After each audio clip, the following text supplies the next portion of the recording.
내가 죽였습니다. 하지만 저는 짐승을 죽였을 뿐입니다. 2015년 1월 한 여자가 피 묻은 칼을 손에 든 채 경찰 앞에서 이렇게 말했습니다. 그의 나이 35살. 법정에 선 그를 보며 세상은 물었습니다. 당신은 가해자입니까? 피해자입니까? 하지만 그 질문에 답하기 위해서는 25년 전으로 돌아가야만 합니다. 1980년 충청남도의 작은 어촌 마을. 그곳에서 10살 소녀에게 무슨 일이 있었던 걸까요? 그리고 왜 그는 25년을 기다렸다가 그 사람을 찾아가 칼을 들어야만 했을까요? 오늘 이 이야기는 한 여자의 인생을 송두리째 앗아간 그날로부터 시작됩니다. 본격적인 이야기를 시작하기 전에 영상 아래 좋아요 버튼 눌러주시면 정말 큰 힘이 됩니다. 여러분의 작은 관심 하나하나가 더 좋은 이야기를 만드는 원동력이 되고 있습니다. 1980년 충청남도의 작은 어촌 마을 이야기입니다. 갯벌 냄새와 짠바람이 뒤섞인 이곳은 세상의 소란과는 동떨어진 평화로운 곳이었습니다. 마을 사람들은 아침이면 갯벌로 나가 조개를 캐고 저녁이면 바닷가에 모여 앉아 하루의 피로를 풀곤 했죠. 그 마을에 박서연이라는 10살짜리 소녀가 살고 있었습니다. 서연은 동네 어른들의 사랑을 한 몸에 받는 아이였습니다. 까만 눈망울에 해맑은 웃음을 가진 서연은 누가 봐도 귀여운 아이였죠. 마을 어귀를 지나갈 때면 할머니들이 우리 서연이 왔네 하며 손을 흔들어 주었고 구멍가게 할아버지는 가끔 사탕을 몰래 쥐어주곤 했습니다. 서연의 집은 가난했지만 그래도 웃음만큼은 끊이지 않았습니다. 저녁이면 온 동네 사람들이 서연네 집 앞마당에 모여들곤 했습니다. 낡은 흑백 텔레비전 앞에 옹기종기 모여 앉아 전원일기를 보는 것이 그 시절 마을 사람들의 유일한 낙이었죠. 서연은 그 시간이 참 좋았습니다. 어머니가 끓여주신 보리차를 나눠 마시며 이웃들과 함께 텔레비전을 보고 웃는 시간 말입니다. 서연의 아버지는 작은 고기잡이 배를 가지고 있었습니다. 매일 새벽이면 바다로 나가 하루 종일 일하고 해질 무렵이면 돌아오곤 했죠. 서연에게는 아버지의 배를 마중 나가는 것이 가장 큰 기쁨이었습니다. 저녁 무렵이면 서연은 바닷가에 나가 아버지의 배가 들어오기를 기다렸습니다. 수평선 너머로 작은 점 하나가 보이면 서연은 두 팔을 번쩍 들어 흔들곤 했죠. 아버지, 여기요.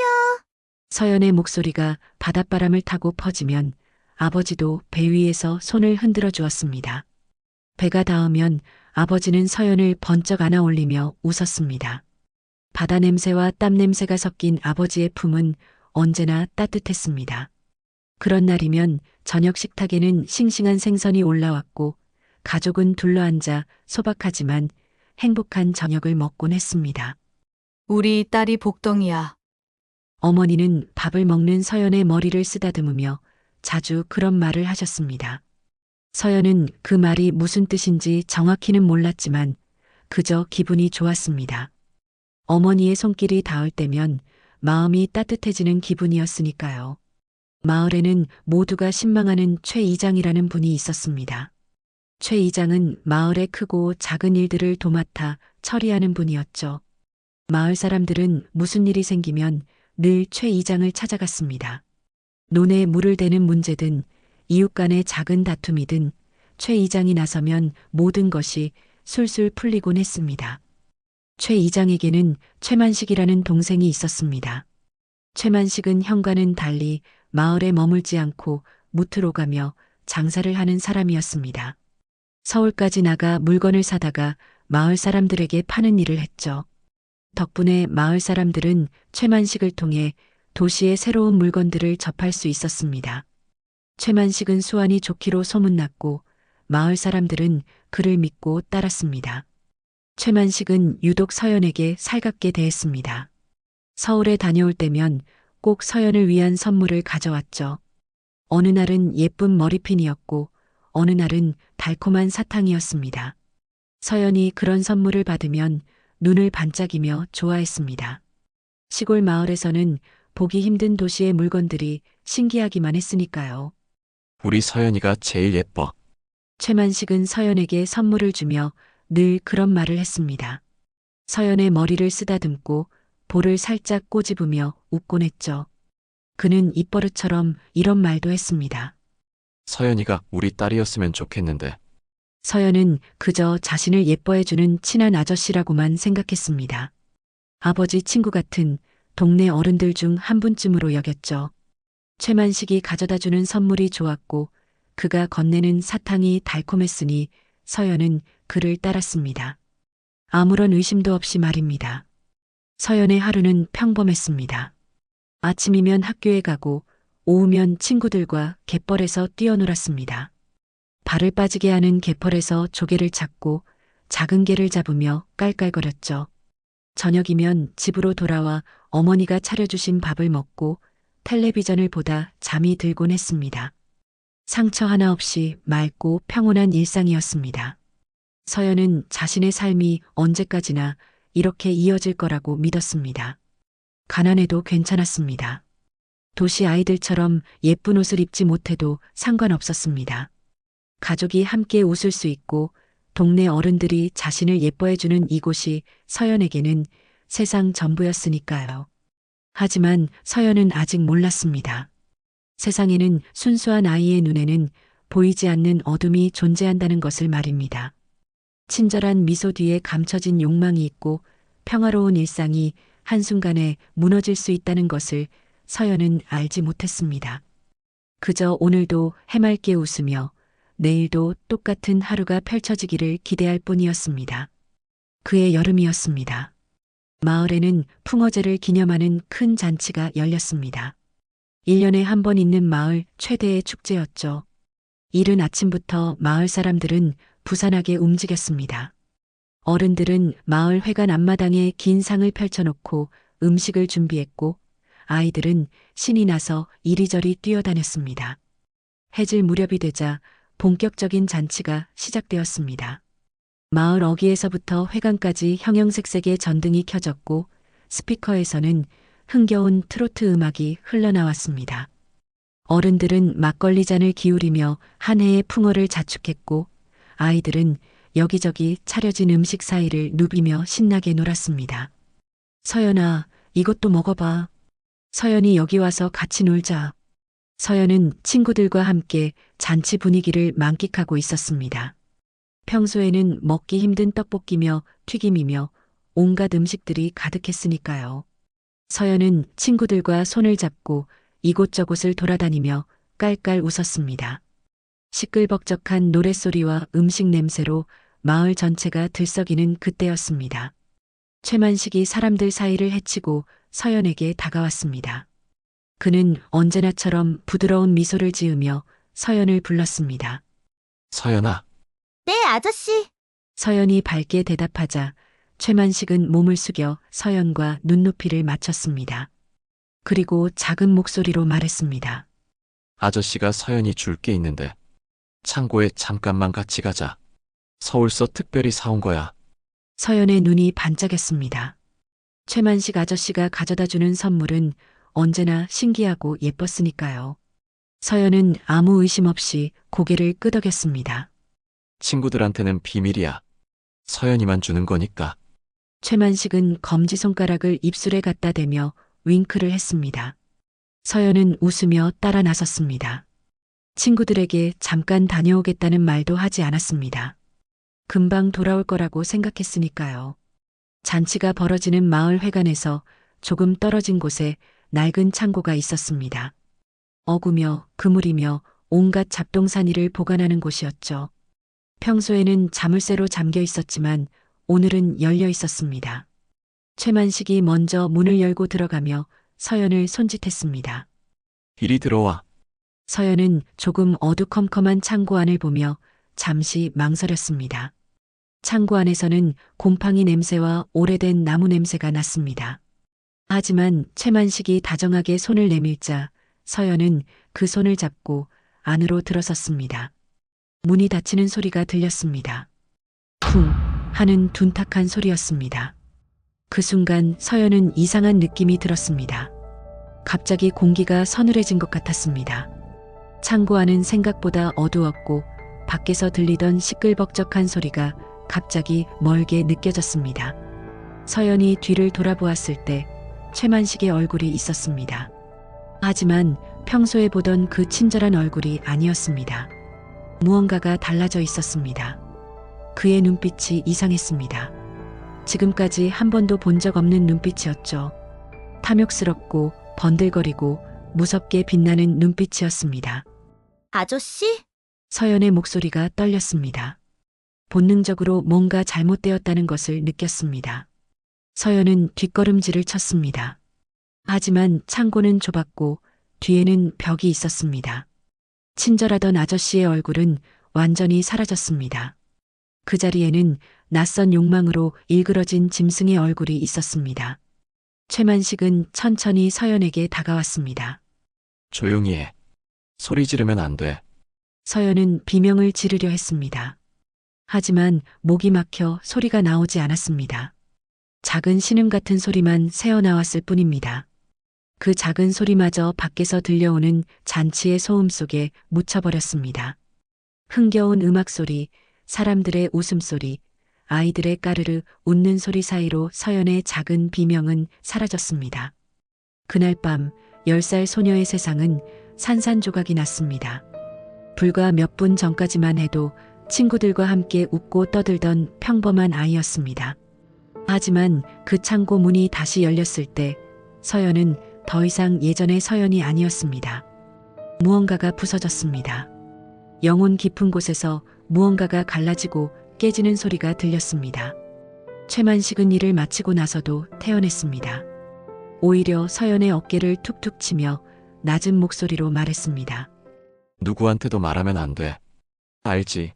내가 만약 입을 놀리면 그는 잠시 말을 멈추고 서연의 겁에 질린 눈을 똑바로 쳐다보았습니다. 너랑 내 가족 모두 밤바다에 빠뜨려 버릴 거야. 너희 아버지 배가 어디로 나가는지 다 알아. 바다에서 사고 나면 아무도 모르지. 차갑고 섬뜩한 목소리였습니다. 서연은 온몸이 얼어붙었습니다. 아버지의 얼굴이 떠올랐습니다.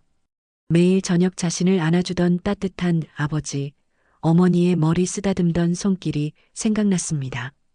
서연은 고개를 끄덕일 수밖에 없었습니다. 창고 문이 열렸고 밖에서는 여전히 시끌벅적한 잔치가 계속되고 있었습니다. 아무도 몰랐습니다. 불과 몇 미터 떨어진 곳에서 한 아이의 인생이 송두리째 무너졌다는 것을 말입니다. 사람들은 여전히 웃고 떠들고 노래하고 있었습니다. 서연은 비틀거리며 집으로 돌아왔습니다. 어머니가 물었습니다. 서연아, 왜 이렇게 일찍 와?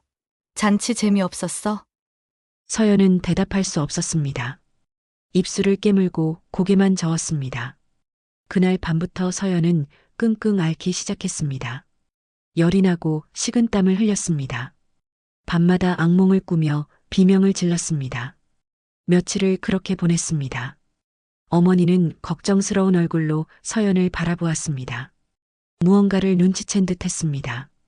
어느 날 어머니가 조심스럽게 물었습니다. 서연아, 무슨 일 있었니? 서연은 어머니의 눈을 똑바로 쳐다보았습니다. 말하고 싶었습니다. 도와달라고, 무섭다고, 아프다고 말하고 싶었습니다. 하지만 최만식의 차가운 목소리가 귓가를 맴돌았습니다. 밤바다에 빠뜨린다는 협박이 떠올랐습니다. 아니요. 그냥 몸살인 것 같아요. 어머니는 한참을 서연을 바라보았습니다. 그 눈빛에는 무언가가 담겨 있었습니다. 알고 있는 듯한, 하지만 모르는 척하고 싶은 듯한 복잡한 감정이 스쳐 지나갔습니다. 어머니는 결국 입을 닫았습니다. 그래. 푹 쉬어라. 그날 서연은 처음으로 깨달았습니다. 자신이 세상에 혼자 버려졌다는 것을 말입니다. 세월이 흘렀습니다. 서연은 중학교를 간신히 졸업했습니다.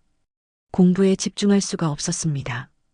교실에 앉아 있어도 선생님의 말은 귀에 들어오지 않았고 친구들과 어울리는 것도 힘들었습니다. 그날 이후 서연은 사람들의 시선이 두려웠습니다. 특히 남자 어른들만 보면 온몸이 굳어버렸습니다. 졸업을 앞두고 부모님은 서연에게 말했습니다. 서연아, 이제 서울 가서 돈 벌어야지. 집안 형편이 어려운 거 너도 알잖니. 아버지의 목소리는 무거웠습니다. 어머니는 고개를 돌린 채 아무 말도 하지 않았습니다. 서연은 알고 있었습니다. 집에 돈이 없다는 것을, 자신이 나가야 한다는 것을 말입니다. 사실 서연도 이 마을을 떠나고 싶었습니다. 이곳에 있으면 그날의 기억이 자꾸만 떠올랐으니까요. 1985년 봄 16살의 서연은 서울행 버스에 올랐습니다. 낡은 가방 하나와 얼마 안 되는 옷가지가 전부였습니다. 버스가 출발하자 서연은 창밖을 내다보았습니다. 점점 멀어지는 고향 마을이 보였습니다. 갯벌과 바다와 작은 집들이 흐릿하게 사라져갔습니다. 서연은 구로공단의 한 봉제 공장에 취직했습니다. 좁은 공장 안에는 재봉틀이 빼곡하게 늘어서 있었고 서연 같은 어린 여공들이 하루 종일 고개를 숙이고 일했습니다. 쉴 새 없이 돌아가는 재봉틀 소리가 귓전을 울렸고 옷감 먼지가 공기 중에 가득했습니다. 숨을 쉴 때마다 목이 따끔거렸습니다. 아침 8시부터 밤 10시까지 때로는 자정이 넘도록 일했습니다. 손가락은 바늘에 찔려 상처투성이었고 허리는 늘 뻐근했습니다. 하지만 서연은 불평하지 않았습니다. 아니, 불평할 겨를이 없었습니다. 일에 집중하는 동안만큼은 과거를 잊을 수 있었으니까요. 밤이면 공장 근처의 좁은 쪽방에 돌아왔습니다. 5명의 여공들이 함께 쓰는 방이었습니다. 화장실도 밖에 있었고 겨울이면 찬바람이 벽 틈으로 들어왔습니다. 하지만 서연에게는 그곳이 유일한 쉼터였습니다. 같은 방을 쓰는 언니들은 친절했습니다. 밥을 나눠 먹고 힘들 때 서로 위로해 주었습니다. 그 중에서도 은주 언니는 서연을 특히 챙겨주었습니다. 서연아, 너무 무리하지 마. 어린 게 벌써 얼굴이 파리해졌네. 은주 언니는 서연의 머리를 쓰다듬으며 걱정스러운 얼굴을 했습니다. 서연은 그런 은주 언니가 고마웠습니다. 고향을 떠나온 뒤 처음으로 느끼는 따뜻함이었습니다. 그렇게 10년이 흘렀습니다. 16이던 서연은 어느덧 26이 되었습니다. 10년 동안 한 번도 고향에 내려가지 않았습니다. 부모님께 돈만 붙였을 뿐입니다.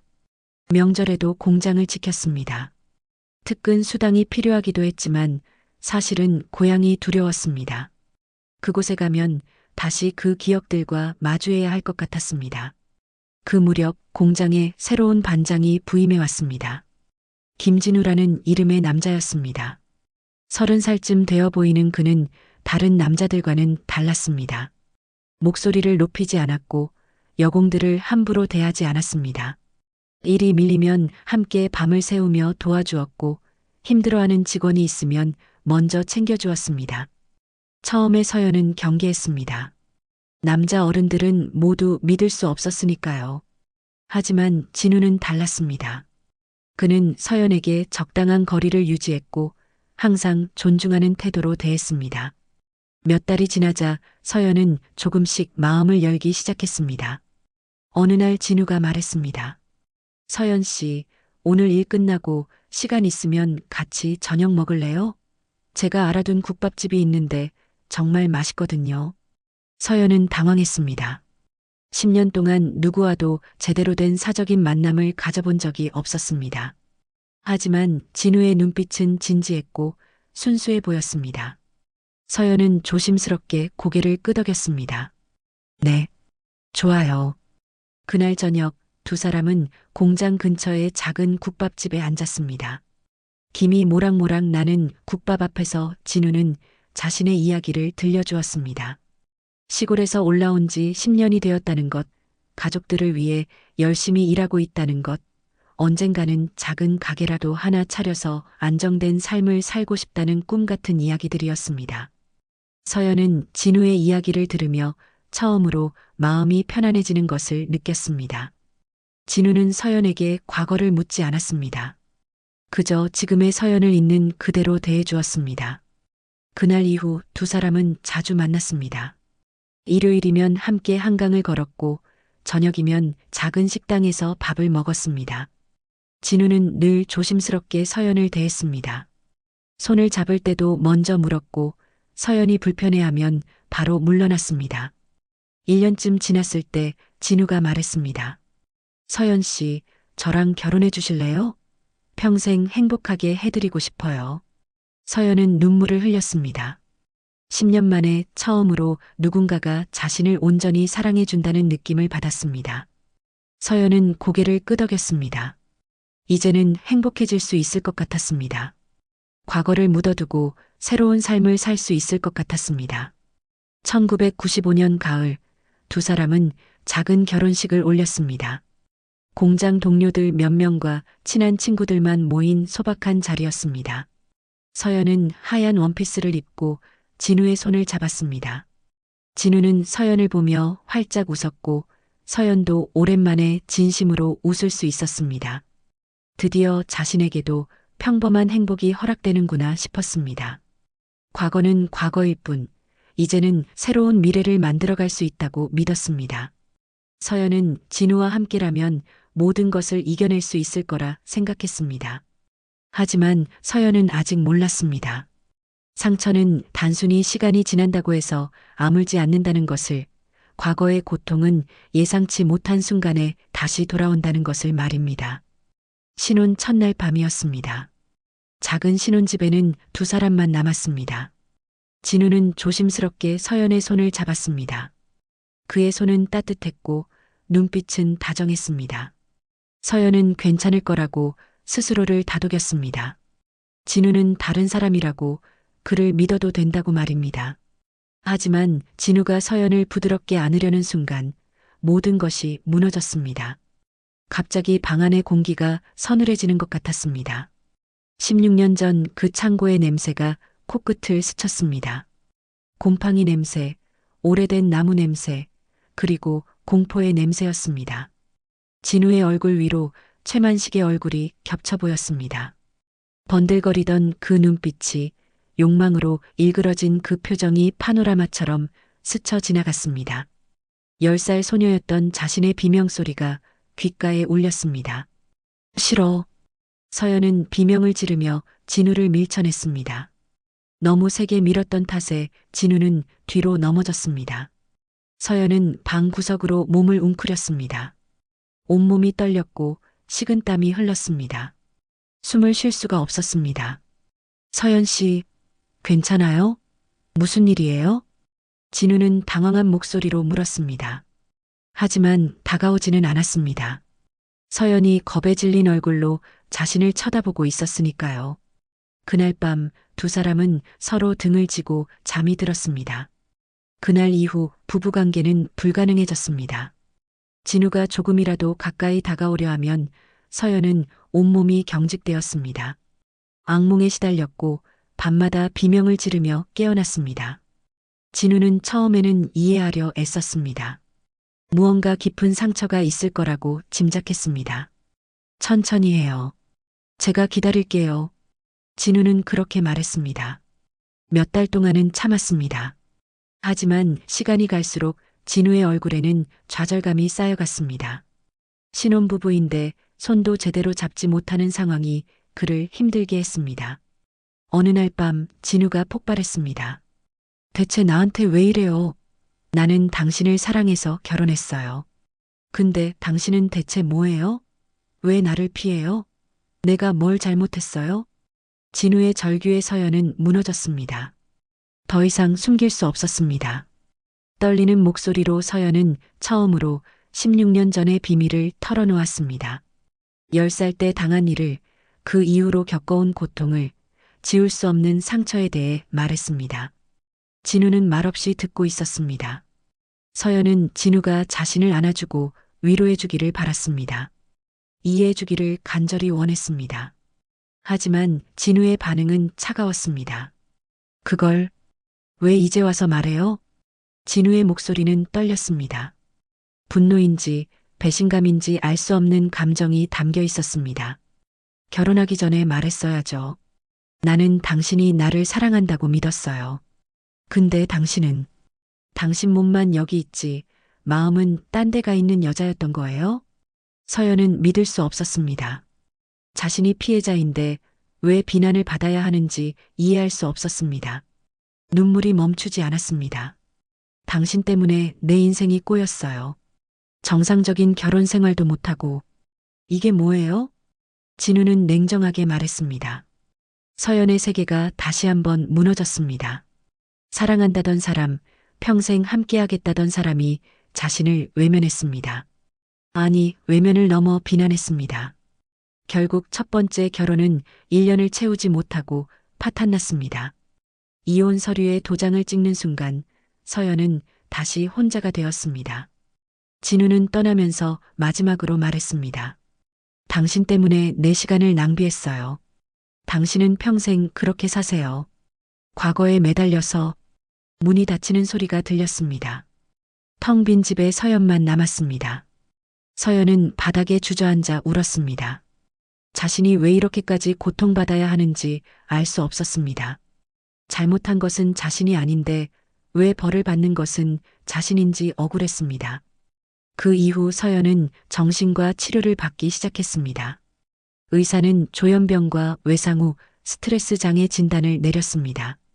약을 먹어야 했고 상담도 받았습니다. 하지만 약은 고통을 잠시 마비시킬 뿐 근본적인 치유는 되지 않았습니다. 약물의 의지에 겨우 하루하루를 버티던 어느 날이었습니다. 공장 휴게실에서 동료들이 텔레비전을 보고 있었습니다. 지역 뉴스였습니다. 서연은 무심코 화면을 보다가 그만 숨이 멎는 줄 알았습니다. 화면 속에 최만식이 있었습니다. 20년 만에 보는 그 얼굴이었습니다. 머리는 희끗해졌지만 그 얼굴을 잊을 수 없었습니다. 악몽 속에서 수없이 마주쳤던 바로 그 얼굴이었습니다. 자막이 떴습니다. 자랑스러운 향토 기업인 선정. 최만식은 고향 마을에 큰돈을 기부했다고 했습니다. 마을 회관을 새로 짓고 장학금도 만들었다고 했습니다. 인터뷰 화면으로 넘어갔습니다. 고향에 조금이나마 보답하고 싶었습니다. 앞으로도 이웃을 위해 봉사하는 삶을 살겠습니다. 최만식은 인자한 미소를 지으며 말했습니다. 카메라 앞에서 겸손하게 고개를 숙였습니다. 주변 사람들은 그에게 박수를 보냈습니다. 서연은 온몸의 피가 역류하는 것 같았습니다. 손이 떨렸고 눈앞이 흐려졌습니다. 분노가 치밀어 올랐습니다. 감히 저자가 어떻게 저런 얼굴로 웃을 수 있단 말인가? 어떻게 선한 사람인 척할 수 있단 말인가? 내 인생은 망가졌는데 넌 존경받는 사람으로 살고 있구나. 서연은 주먹을 불끈 쥐었습니다. 손톱이 손바닥을 파고들었지만 아프지 않았습니다. 그보다 더 큰 고통이 가슴을 짓누르고 있었으니까요. 그날 밤 서연은 수소문 끝에 최만식의 연락처를 알아냈습니다. 떨리는 손으로 전화기를 들었습니다. 신호음이 울렸습니다. 한참 후에 목소리가 들렸습니다. 여보세요? 20년 전 그 목소리였습니다. 서연은 숨을 크게 들이마셨습니다. 저, 박서연이에요. 기억하세요? 수화기 너머로 침묵이 흘렀습니다. 길고 무거운 침묵이었습니다. 그러다 최만식의 목소리가 변했습니다. 능글맞고 비열한 목소리였습니다. 아이고, 우리 서연이? 잘 컸네. 근데 말이야. 옛날 일은 다 잊고 사는 게 좋은 거야. 괜히 시끄럽게 만들지 말고. 알았지? 전화를 끊은 후 서연은 며칠 동안 멍하니 앉아만 있었습니다. 최만식의 뻔뻔한 태도가 머릿속을 떠나지 않았습니다. 법이 그를 심판할 수 없다는 것을 서연은 이미 알고 있었습니다. 공소시효는 진작에 지났고 증거도 없었습니다. 그 누구도 20년 전 일을 기억하지 못했습니다. 아니, 기억하고 싶어 하지 않았습니다. 그렇다면 내가 직접 하겠어. 서연은 그렇게 결심했습니다. 그날부터 서연은 밤마다 법률 서적을 뒤지기 시작했습니다. 도서관에 가서 형법책을 빌렸고 인터넷으로 공소시효와 정당방위에 관한 자료를 검색했습니다. 하지만 찾으면 찾을수록 절망스러웠습니다. 법은 피해자를 보호해주지 않았습니다. 그러던 중 서연은 새로운 사람을 만났습니다. 공장 근처 식당에서 우연히 마주친 남자였습니다. 그는 조용하고 말수가 적은 사람이었습니다. 서연의 어두운 눈빛을 보고도 묻지 않았습니다. 그저 함께 밥을 먹고 가끔 산책을 했습니다. 몇 달 후 그 남자가 서연에게 청혼했습니다. 서연은 망설였습니다. 첫 번째 결혼의 상처가 아직 아물지 않았으니까요. 하지만 동시에 생각했습니다. 평범한 삶, 정상적인 가정을 꾸린다면 과거를 지울 수 있지 않을까 하고 말입니다. 이번에는 잘할 수 있을 거야. 과거는 절대 말하지 않을 거야. 서연은 자신의 과거를 완전히 숨긴 채 두 번째 결혼을 했습니다. 1998년이었습니다. 이번에는 제대로 된 가정을 꾸리겠다고 평범한 아내가 되겠다고 다짐했습니다. 남편은 서연의 조용한 성품을 좋아한다고 했습니다. 서연의 침묵을 차분함으로 이해했습니다. 1년 후 서연은 아들을 낳았습니다. 작고 따뜻한 생명이 품에 안겼을 때 서연은 처음으로 희망을 느꼈습니다. 이 아이를 위해서라도 잘 살아야겠다고 생각했습니다. 이 아이가 자라나는 것을 보며 자신도 치유될 수 있을 거라고 믿었습니다. 서연은 헌신적인 어머니가 되려고 애썼습니다. 아이에게 상처를 주지 않기 위해 밝은 엄마가 되려고 노력했습니다. 아침마다 도시락을 싸주고 밤에는 책을 읽어주었습니다. 아이가 웃으면 서연도 따라 웃었습니다. 비록 진심에서 우러나온 웃음은 아니었지만 그래도 웃는 연습을 했습니다. 하지만 남편과의 관계는 여전히 어려웠습니다. 서연은 잠자리를 피했습니다. 아이를 핑계 삼아 따로 자겠다고 했습니다. 남편은 불만스러워했지만 서연이 워낙 완고하게 거부하자 결국 포기했습니다. 위태로운 평화였지만 그래도 유지는 되었습니다. 그렇게 몇 년이 지났습니다. 아들은 무럭무럭 자랐습니다. 학교에 들어갔고 친구들과 어울렸습니다. 활발하고 장난기 많은 아이였습니다. 서연은 그런 아들을 보며 안도했습니다. 적어도 아이는 자신처럼 상처받지 않고 자라고 있다고 생각했습니다. 하지만 아들이 10살이 되던 해 모든 것이 무너졌습니다. 그날도 평범한 저녁이었습니다. 아들이 학교에서 친구와 싸웠다며 울먹이고 있었습니다. 남편은 아들을 달래다가 계속 떼를 쓰자 조금 거칠게 팔을 붙잡았습니다. 그만 울어. 남자애가 이렇게 울면 어떡해. 그 순간이었습니다. 서연의 눈앞에서 모든 것이 일그러졌습니다. 10살 아들의 모습이 10살 자신의 모습과 겹쳤습니다. 남편의 손이 아들의 팔을 잡은 모습이 25년 전 최만식이 자신을 붙잡던 그 장면과 오버랩되었습니다. 남편의 얼굴 위로 최만식의 얼굴이 겹쳐 보였습니다. 번들거리던 눈빛, 일그러진 표정, 그 모든 것이 되살아났습니다. 서연의 이성이 끊어졌습니다. 그 애한테서 손 떼. 서연은 비명처럼 소리를 질렀습니다. 그리고 남편을 밀쳤습니다. 남편은 놀라서 뒤로 물러났습니다. 서연은 아들을 자신의 뒤로 숨겼습니다. 온몸이 떨렸고 눈빛은 초점을 잃었습니다. 당신, 손대지 마. 절대로 손 떼면 안 돼. 서연의 목소리는 낯설었습니다. 남편은 당황한 얼굴로 서연을 바라보았습니다. 아들은 겁에 질려 울고 있었습니다. 그날 밤 서연은 아들을 꼭 안고 방에 틀어박혔습니다. 남편이 문을 두드렸지만 열어주지 않았습니다. 며칠 동안 서연의 상태는 나아지지 않았습니다. 남편이 아들에게 다가가려고만 하면 서연은 가로막았습니다. 식사 시간에도 잠잘 때도 서연은 아들을 자신의 곁에서 떨어뜨리지 않았습니다. 비정상적인 집착이었습니다. 남편은 결국 폭발했습니다. 당신 대체 뭐가 문제예요? 왜 이래요? 내 아들인데 내가 훈육도 못해요? 서연은 대답하지 않았습니다. 할 수 없었습니다. 과거의 공포가 현재와 뒤엉켜 구분이 되지 않았으니까요. 남편의 얼굴을 볼 때마다 최만식이 보였습니다. 아들을 지켜야 한다는 강박이 서연을 사로잡았습니다. 당신은 엄마 자격도 없어요. 정신병자 같으니까. 이렇게는 더 이상 못 살아요. 남편은 며칠 후 짐을 쌌습니다. 그리고 아들의 손을 잡았습니다. 서연은 아들을 놓아주지 않으려 했지만 남편이 더 강했습니다. 엄마, 엄마. 아들이 울며 손을 뻗었습니다. 하지만 남편은 아들을 데리고 나가버렸습니다. 문이 닫혔습니다. 텅 빈 집에 서연만 남았습니다. 또다시 혼자가 되었습니다. 완벽한 가정을 통해 과거를 지우려 했던 마지막 희망마저 산산조각 났습니다. 서연은 며칠 동안 움직이지 않았습니다. 먹지도 자지도 않았습니다.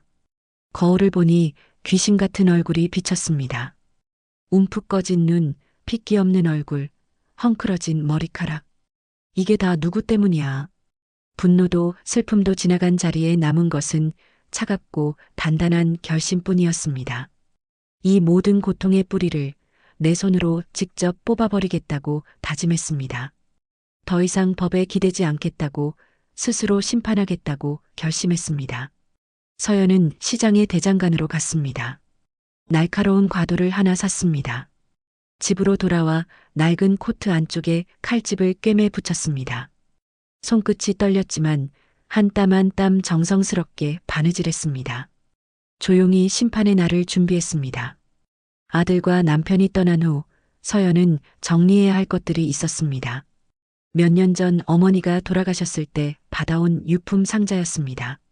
차마 열어볼 용기가 없어 창고 한 구석에 쌓아두었던 것들이었습니다. 어머니와의 기억은 너무 복잡했습니다. 사랑과 원망이 뒤섞여 있었으니까요. 무거운 발걸음으로 창고에 들어갔습니다. 먼지가 쌓인 낡은 상자가 보였습니다. 서연은 한참을 그 앞에 서 있다가 천천히 상자 뚜껑을 열었습니다. 곰팡이 냄새가 코끝을 스쳤습니다. 상자 안에는 오래된 물건들이 담겨 있었습니다. 빛바랜 사진 몇 장, 낡은 옷가지, 그리고 서연이 어렸을 적 신던 작은 고무신이 있었습니다. 서연은 그 고무신을 집어들었습니다. 너무 작았습니다. 10살 소녀가 신던 신발이었습니다. 그때 상자 바닥에서 편지 봉투 하나가 눈에 띄었습니다. 노랗게 바랜 봉투였습니다. 겉봉에는 서연에게라고 어머니의 손글씨로 적혀 있었습니다. 서연은 떨리는 손으로 편지를 꺼냈습니다. 편지지를 펼치는 순간 어머니의 글씨가 눈에 들어왔습니다. 삐뚤빠뚤한 글씨였습니다. 어머니는 배움이 많지 않았습니다. 하지만 한 글자 한 글자 정성스럽게 쓴 흔적이 보였습니다. 사랑하는 내 딸 서연아. 편지는 그렇게 시작되었습니다. 서연의 눈에서 눈물이 흘렀습니다. 그날 내가 아픈 걸 보고도 애미는 모른 척했다. 내가 얼마나 무서웠을지, 얼마나 아팠을지 다 알고 있었다. 하지만 나는 겁쟁이였다. 최 이장네 집안에 밉보이면 우리 식구 전부 길바닥에 나앉을까봐 무서웠다. 서연은 편지를 읽으며 흐느꼈습니다. 어머니도 알고 있었습니다. 그날의 일을 알고 있었던 것입니다. 내 아버지 배는 최 이장네 땅에서 출발했다. 그물도 최 이장네가 빌려준 거였다.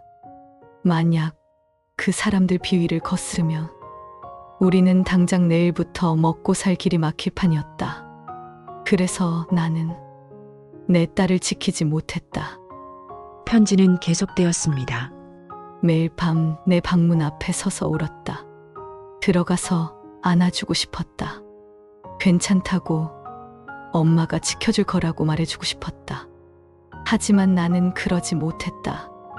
나는 너를 버렸다. 엄마 자격이 없는 사람이다. 서연의 눈물이 편지지에 떨어졌습니다.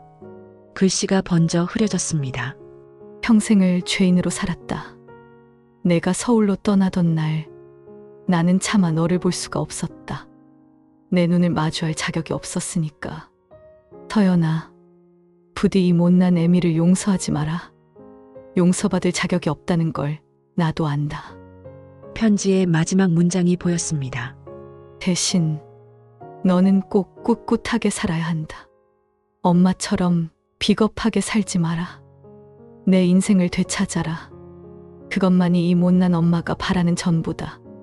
사랑한다, 내 딸. 서연은 편지를 가슴에 꼭 안고 통곡했습니다. 평생을 원망했던 어머니였습니다. 자신을 버렸다고 외면했다고 미워했던 사람이었습니다. 하지만 어머니 역시 피해자였습니다. 가난과 무지라는 시대의 폭력 앞에 무릎 꿇었던 또 다른 피해자였습니다. 어머니도 고통받고 있었습니다. 딸을 지키지 못한 죄책감에 평생을 시달렸던 것입니다. 서연이 서울로 떠난 뒤에도 돌아가시는 순간까지도 어머니는 그 고통을 안고 살았습니다. 혼자서 아무에게도 말하지 못하고 말입니다. 서연은 한참을 울었습니다. 25년 동안 쌓였던 모든 감정이 터져나왔습니다. 분노도 슬픔도 원망도 모두 눈물이 되어 흘러내렸습니다. 울고 또 울었습니다. 어머니의 고통을 이해한 순간 서연의 마음속에서 무언가가 변했습니다. 복수심이 단순히 개인적인 원한을 넘어섰습니다. 이것은 더 이상 자신만의 문제가 아니었습니다. 침묵 속에 죽어간 어머니를 위한 일이기도 했습니다. 목소리를 내지 못하고 짓밟혔던 모든 사람들을 위한 일이었습니다. 엄마, 제가 끝낼게요. 더 이상 침묵하지 않을게요. 서연은 눈물을 닦았습니다. 슬픔이 지나간 자리에 새로운 결심이 자리 잡았습니다. 이것은 반드시 끝내야만 하는 역사의 심판이었습니다. 10살의 자신을 위해서, 평생 죄책감에 시달렸던 어머니를 위해서, 그리고 목소리 없이 사라진 모든 피해자들을 위해서 말입니다. 서연은 일어났습니다. 거울을 보니 눈이 퉁퉁 부어 있었지만 눈빛만은 단단했습니다. 더 이상 흔들리지 않았습니다. 두려움도 사라졌습니다. 해야 할 일이 명확해졌으니까요. 서연은 옷장을 열었습니다. 낡은 검은색 코트가 걸려 있었습니다. 안쪽에 꿰맨 칼집을 확인했습니다. 과도가 그 안에 들어 있었습니다. 차갑고 단단한 쇠붙이의 감촉이 느껴졌습니다. 며칠 동안 서연은 계획을 세웠습니다. 감정적으로 행동하지 않기로 했습니다. 냉정하고 철저하게 준비했습니다. 기차 시간을 알아보고 고향 마을의 상황을 파악했습니다. 최만식이 여전히 그곳에 살고 있다는 것을 확인했습니다. 밤마다 시뮬레이션을 했습니다. 어떻게 다가갈 것인지, 무슨 말을 할 것인지 모든 상황을 머릿속으로 그려보았습니다. 떨리는 손을 진정시키는 연습도 했습니다. 약은 끊었습니다. 정신을 또렷하게 유지해야 했으니까요. 출발하기 전날 밤 서연은 어머니의 편지를 다시 한번 읽었습니다. 내 인생을 되찾아라. 어머니의 마지막 당부였습니다. 서연은 편지를 조심스럽게 접어 가슴 주머니에 넣었습니다. 어머니도 함께 가는 것 같았습니다. 창밖을 내다보았습니다. 겨울밤의 하늘은 어두웠습니다. 별 하나 보이지 않았습니다. 하지만 서연의 마음속은 이상하게 고요했습니다. 폭풍 전의 고요함이었습니다. 이제 끝을 볼 시간이야. 서연은 조용히 중얼거렸습니다.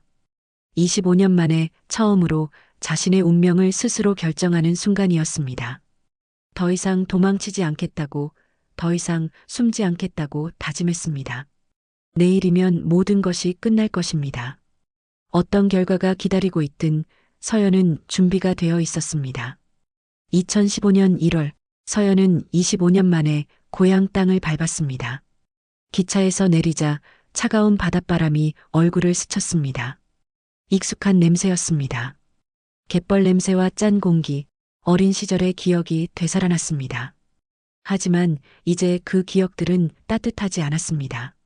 모두 그날의 악몽으로 얼룩져 있었습니다. 마을은 많이 변해 있었습니다. 낡았던 집들은 새로 지어졌고 포장도로가 깔려 있었습니다. 하지만 마을의 윤곽은 여전했습니다. 서연은 천천히 걸었습니다. 발걸음 하나하나가 무겁게 느껴졌습니다. 마을 사람 몇 명과 마주쳤습니다. 아무도 서연을 알아보지 못했습니다. 서연은 그저 외지에서 온 낯선 사람일 뿐이었습니다. 오히려 다행이었습니다. 조용히 일을 끝낼 수 있을 테니까요. 최만식의 가게를 찾는 것은 어렵지 않았습니다. 마을 중심가에 큰 슈퍼마켓을 운영하고 있었습니다. 건물도 제법 컸습니다. 뉴스에서 본 대로 최만식은 성공한 사업가가 되어 있었습니다. 서연은 가게 앞에서 한참을 서 있었습니다. 숨을 고르고 마음을 가다듬었습니다. 코트 안쪽의 칼집을 확인했습니다. 과도가 제자리에 있었습니다. 차갑고 단단한 감촉이 느껴졌습니다. 서연은 가게 안으로 들어갔습니다. 가게 안에는 손님 몇 명이 있었습니다. 계산대 뒤에 최만식이 서 있었습니다. 머리는 희끗해졌지만 여전히 그 얼굴이었습니다. 25년 동안 악몽 속에서 봐온 바로 그 얼굴이었습니다. 서연의 심장이 빠르게 뛰었습니다. 주먹을 꽉 쥐었습니다. 손님들이 모두 나간 후 서연은 계산대로 다가갔습니다. 최만식은 고개를 들어 서연을 보았습니다. 처음에는 무표정했습니다. 누군지 몰랐습니다. 손님, 뭘 찾으세요? 서연은 깊게 숨을 들이마셨습니다. 그리고 또렷하게 말했습니다. 최만식 씨 할 얘기가 있으니 잠시 나오시죠. 최만식의 표정이 굳어졌습니다. 그 목소리가 낯익었던 모양입니다. 눈을 가늘게 뜨고 서연을 자세히 보았습니다. 몇 초의 침묵이 흘렀습니다. 그리고 최만식의 얼굴에 인식의 빛이 떠올랐습니다. 너, 설마 박서연이냐? 서연은 고개를 끄덕였습니다. 최만식의 얼굴이 일그러졌습니다. 당황한 기색이 역력했습니다. 하지만 이내 표정을 바꾸었습니다. 짜증 섞인 얼굴이었습니다. 너 아직도 정신 못 차렸구나. 대체 뭐하러 여기까지 왔어? 서연은 차갑게 말했습니다. 나와요. 여기서 할 얘기는 아니니까. 최만식은 코웃음을 쳤습니다. 할 얘기? 무슨 할 얘기가 있다고. 25년 전 일을 아직도 붙들고 있냐? 참 집착도 대단하네. 서연의 손이 떨렸습니다. 분노가 치밀어 올랐습니다. 하지만 참았습니다. 여기서 감정을 폭발시키면 안 됐습니다. 마지막으로 한 번만 말할게요. 나와요. 목소리는 낮았지만 단단했습니다. 최만식은 서연의 눈빛을 보더니 뭔가 심상치 않다는 것을 느낀 듯 했습니다. 혹시 모를 소란이 걱정되었는지 마지못해 가게 문을 잠그고 뒤쪽 안방으로 향했습니다. 들어와. 여기서 얘기하자. 서연은 최만식을 따라 안방으로 들어갔습니다. 문이 닫히자 최만식은 돌변했습니다. 얼굴이 험악하게 변했습니다. 이 미친년이 아직도 정신 못 차렸네. 돈 떨어졌냐? 뜯어갈 거 있으면 얼른 말해. 얼마 줄까? 서연은 대답하지 않았습니다. 최만식은 계속 욕설을 퍼부었습니다. 내년 어미도 조용히 살다 가던데 너는 왜 이 모양이야? 어디서 꽃뱀 같은 게 굴러 들어와서 옛날 일 들춰내봤자 니만 손해야. 공소시효 다 지났어. 경찰 가도 소용없다고. 그리고 더 섬뜩한 말을 덧붙였습니다. 네 어미는 똑똑했어. 입 다물고 살았잖아. 근데 넌 왜 이래? 정신병자처럼 굴면 누가 믿어줄 것 같아? 어머니까지 모욕하는 순간 서연의 마지막 이성의 끈이 끊어졌습니다.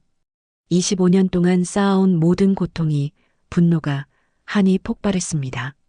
서연은 코트 안쪽에서 과도를 꺼냈습니다. 칼날이 형광등 불빛에 차갑게 반짝였습니다. 최만식은 그제야 상황을 파악했습니다. 얼굴이 하얗게 질렸습니다. 야, 뭐 하는 거야? 미쳤어. 최만식은 뒷걸음질을 쳤습니다. 하지만 방은 좁았고 뒤에는 벽이 있었습니다. 서연은 천천히 다가갔습니다. 손은 더 이상 떨리지 않았습니다. 놀라울 만큼 고요했습니다. 넌 내 인생을 훔쳐갔어. 서연의 목소리는 차갑고 낮았습니다. 최만식은 당황하며 손을 저었습니다. 잠깐. 진정해. 내가 뭘 원하는지 말해봐. 돈 줄게. 얼마든지. 하지만 서연은 멈추지 않았습니다. 25년을 기다렸습니다. 이 순간을 위해 모든 것을 참았습니다. 최만식이 저항하려 했지만 서연은 생각보다 강했습니다. 25년간 쌓인 분노가 그를 압도했습니다. 서연은 집요하게 최만식의 신체 특정 부위만을 공격했습니다. 그가 자신에게 저지른 폭력의 상징이었던 그곳을 겨냥했습니다. 피가 튀었습니다. 최만식의 비명소리가 방 안에 울렸습니다. 살려줘. 제발. 최만식은 바닥에 쓰러져 애원했습니다. 하지만 서연의 귀에는 들리지 않았습니다. 그는 마지막 순간까지도 자신의 죄를 인정하지 않았습니다. 내가 뭘 잘못했는데. 그땐 다들 그렇게 살았어. 왜 나만 이래야 돼? 서연은 멈췄습니다. 피 묻은 칼을 손에 든 채 바닥에 쓰러진 최만식을 내려다보았습니다. 그의 눈에서 생명의 빛이 사라져가고 있었습니다. 서연은 아무 감정도 느껴지지 않았습니다. 후회도 죄책감도 없었습니다. 그저 고요했습니다. 밖에서 사이렌 소리가 들렸습니다. 누군가 신고한 모양이었습니다. 서연은 칼을 내려놓지 않았습니다. 그대로 서 있었습니다. 경찰들이 문을 부수고 들어왔을 때 서연은 담담하게 말했습니다. 내가 죽였습니다. 하지만 저는 짐승을 죽였을 뿐입니다. 사건은 순식간에 전국으로 퍼져나갔습니다. 작은 어촌 마을에서 벌어진 충격적인 살인 사건이었습니다. 언론들은 앞다투어 보도했습니다. 처음에는 단순한 살인 사건으로 다뤄졌습니다. 하지만 서연의 이야기가 알려지면서 분위기가 바뀌기 시작했습니다. 서연은 경찰 조사에서 모든 것을 담담하게 진술했습니다. 25년 전 10살 때 당한 일, 그 이후 겪어온 고통, 2번의 결혼 실패, 정신과 치료, 그리고 복수를 결심하게 된 과정까지 숨김없이 털어놓았습니다. 조사를 받는 내내 서연의 표정은 평온했습니다. 변호사가 선임되었습니다. 공익 변호사였습니다. 그는 서연의 이야기를 듣고 눈물을 흘렸습니다. 이 사건을 단순한 살인이 아니라 사회 구조적 문제로 보아야 한다고 주장했습니다. 서연은 피해자이지 가해자가 아니라고 말했습니다. 재판이 시작되자 여론이 들끓었습니다. 인터넷 게시판과 뉴스 댓글창은 찬반 의견으로 나뉘었습니다. 서연을 지지하는 사람들은 그가 용감하게 자신의 권리를 되찾았다고 말했습니다. 오랫동안 침묵 속에 묻혀있던 성폭력 피해자들의 고통을 세상에 알렸다고 평가했습니다. 서연 씨는 피해자입니다. 법이 그를 보호하지 못했어요. 25년 동안 얼마나 고통스러웠을까요? 우리가 그를 비난할 자격이 있나요? 지지자들은 서연의 석방을 요구하는 서명 운동을 벌였습니다. 수만 명이 동참했습니다. 법정 앞에서는 촛불 집회가 열렸습니다. 사람들은 피해자를 처벌하지 말라고 외쳤습니다. 하지만 반대 의견도 만만치 않았습니다. 어떤 이유로든 살인은 정당화될 수 없다고 주장하는 사람들이었습니다. 법치주의가 무너진다고 우려했습니다. 아무리 과거에 피해를 당했어도 사람을 죽이는 건 범죄입니다. 법이 있는데 왜 사적 복수를 해요? 이걸 인정하면 사회가 무너져요. 그들은 서연에게 엄벌을 내려야 한다고 목소리를 높였습니다. 양쪽의 주장은 평행선을 달렸습니다. 사회는 분열되었고 논쟁은 뜨거웠습니다. 재판은 몇 달 동안 이어졌습니다. 변호인은 서연이 겪은 트라우마와 정신적 고통을 상세히 설명했습니다. 정신과 전문의가 증인으로 나와 외상 후 스트레스 장애와 조현병이 서연의 판단력에 영향을 미쳤다고 증언했습니다. 첫 번째 남편과 두 번째 남편도 법정에 섰습니다. 그들은 서연의 고통을 목격했던 일들을 진술했습니다. 검사는 반론했습니다.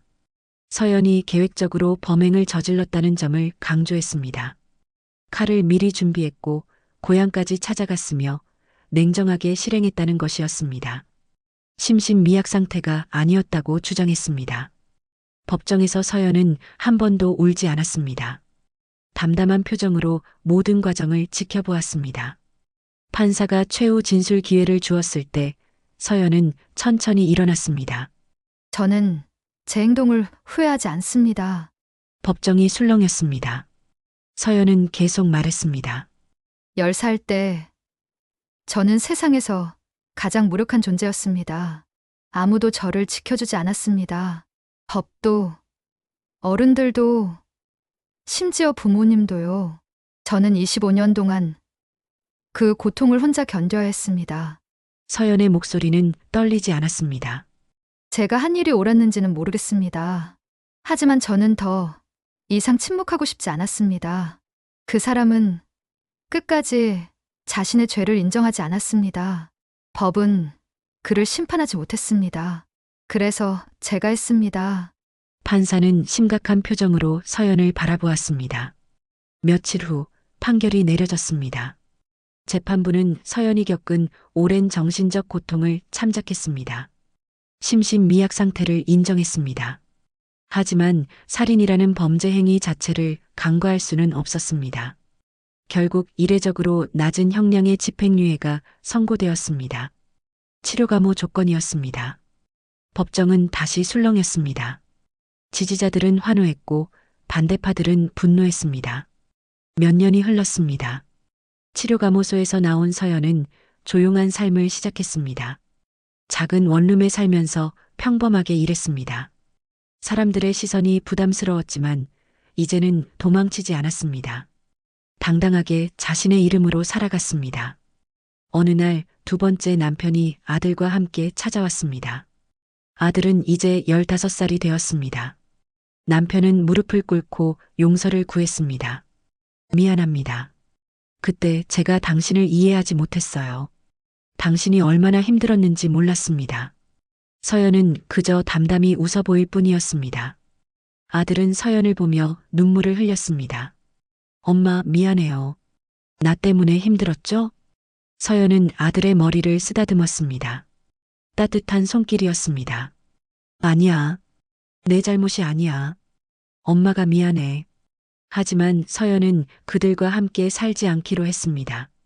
과거로 돌아갈 수는 없었습니다. 새로운 삶을 살고 싶었습니다. 서연은 작은 봉사단체에서 일하기 시작했습니다. 자신과 비슷한 아픔을 겪은 아이들을 돕는 곳이었습니다. 성폭력 피해 아동들에게 상담을 해주고 법적 지원을 연결해주는 일이었습니다. 서연은 그 아이들을 보며 10살의 자신을 떠올렸습니다. 괜찮아. 내 잘못이 아니야. 서연은 아이들에게 그렇게 말해주었습니다. 자신이 듣고 싶었던 말이었습니다. 어느 봄날 한 아이가 서연에게 물었습니다. 선생님은 이제 행복하세요? 서연은 창밖을 바라보았습니다. 봄볕이 따스하게 내리쬐고 있었습니다. 오랜만에 보는 밝은 햇살이었습니다. 서연은 잠시 생각하다가 조용히 답했습니다. 행복이 뭔지는 잘 모르겠어. 하지만 이제는 더 이상 무섭지 않단다. 서연의 얼굴에 25년 만에 처음으로 옅은 평온함이 깃들었습니다. 완전한 치유는 아니었습니다. 상처는 여전히 남아 있었습니다. 하지만 이제 서연은 그 상처를 안고도 살아갈 수 있었습니다. 세상은 여전히 서연을 규정하려 했습니다. 어떤 이들은 살인자라고 불렀고 어떤 이들은 피해자라고 불렀습니다. 하지만 서연은 더 이상 그 어떤 이름에도 얽매이지 않았습니다. 서연은 오직 박서연으로서의 삶을 묵묵히 살아갈 뿐이었습니다. 과거를 부정하지도 미래를 두려워하지도 않으면서 말입니다. 그것이 서연이 찾은 자신만의 방식이었습니다. 여러분은 어떻게 생각하시나요? 박서연은 가해자일까요? 피해자일까요? 어쩌면 이 질문에는 정답이 없을지도 모릅니다. 다만 분명한 것은 세상 어딘가에는 여전히 목소리를 내지 못하고 침묵 속에서 고통받는 사람들이 있다는 사실입니다. 서연은 25년을 기다렸습니다. 법도 세상도 자신을 지켜주지 않았기에 스스로 심판을 선택했습니다. 이 이야기가 여러분의 마음에 작은 울림이라도 남겼기를 바랍니다. 오늘 이야기가 마음에 와닿으셨다면 좋아요와 구독 부탁드립니다. 여러분의 댓글로 생각을 나눠주시면 감사하겠습니다. 오늘도 끝까지 들어주셔서 감사합니다. 다음 이야기에서 또 뵙겠습니다. 건강하시고 평안하세요.